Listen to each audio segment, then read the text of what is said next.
මේ වීඩියෝ එකෙන් අද අපි අරගෙන ආවේ සෑන්ඩ්විච් පාන් වලින් හදපු රසම රස ස්නැක් එකක්. ඉතින් ඔයාලා තාමත් අපේ YouTube channel එක subscribe කරලා නැත්නම් දැන්මම පල්ලෙහා තියෙන subscribe button එක ඔබලා ඊට එහා පැත්තේ තියෙන bell icon එක ඔබන්නත් අමතක කරන්න එපා. මේ ස්නැක් එක හදන්න අද අපි අරගෙන තියෙනවා අඟල් 1.5 පමණ සෑන්ඩ්විච් පාන් පෙති කෑලි 18ක්.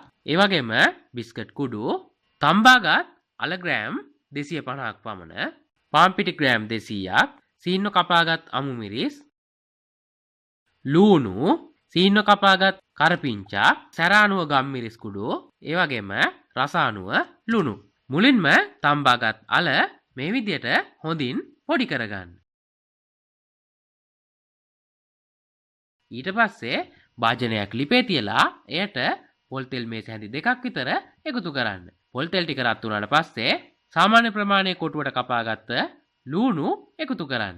ඊළඟට සිහින්ව කපාගත් කරපිංචා එකතු කරන්න. ඊළඟට සිහින්ව කපාගත් අමු මිරිස්, රස අනුව ලුණු එකතු කරන්න. ඊළඟට ඔයාලට අවශ්‍ය සැර අනුව ගම් මිරිස් කුඩු එකතු කරන්න. මේ සඳහා අපි කෑලි මිරිස් එකතු කරනවා. ඔයාලට අවශ්‍ය නම් පමණක් කෑලි මිරිස් එකතු කරන්න. ඊළඟට කහ කුඩු තේ හැඳි භාගයක් විතර එකතු කරන්න. ඊළඟට අපි කලින් තම්බලා පොඩි කරගත්ත අල එකතු කරන්න. එකතු කරලා හොඳින් කලවම් කරලා තවත් මිනිත්තු 2ක් පමණ තියන්න.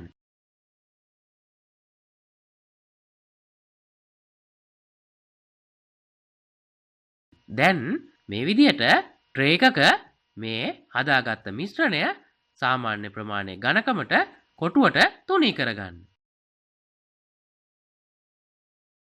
ඊට පස්සේ අපි කලින් කපාගත්ත පාන් කෑලි මේ උඩ තියලා පාන් කෑල්ලේ ප්‍රමාණයට අපි තුනී කරගත්ත මිශ්‍රණය කොටුවට කපා ගන්න.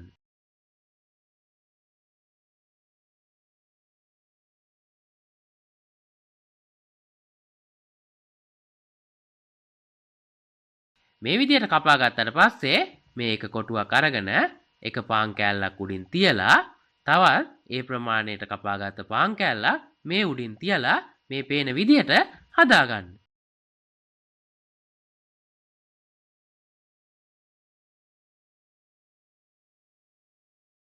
ඊළඟට අපි ගත්ත පාන් පෙටි ග්‍රෑම් 200 අරගෙන එයට වතුර එකතු කරමින් ටිකක් ඝන බැටර් එකක් හදාගන්න.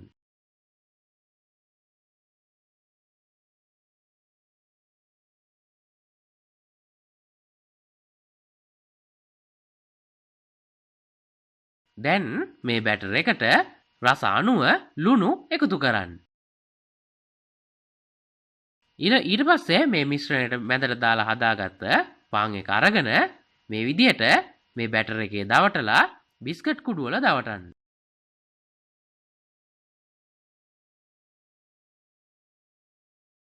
දැන් මේ බිස්කට් කුඩු දවටපු පාන් පෙත්ත නැවත පාරක් පාන් පිටි බැටර් එකේ දවටලා නැවතත් හොඳින් බිස්කට් කුඩු දවට ගන්න.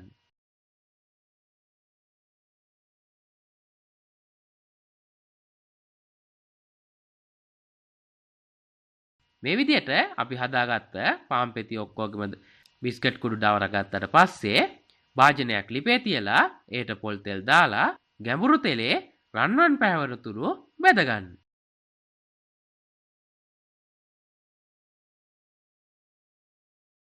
ඔන්න දැන් අපි පාන් වලින් හදපු මේ රසම රස ස්නැක් එක හදලා ඉවරයි. ඔයාලත් මේ විදියට හදලා රස බලලා කොහොමද රස කියලා පහලින් කමෙන්ට් එකක් දාන්නත් අමතක කරන්න එපා. ඉතින් මේ වගේම වීඩියෝ එක හොඳයි කියලා හිතෙනවා නම් අනිවාර්යයෙන්ම යාළුවන්ට බලන්න ෂෙයා කරන්නත් අමතක කරන්න එපා.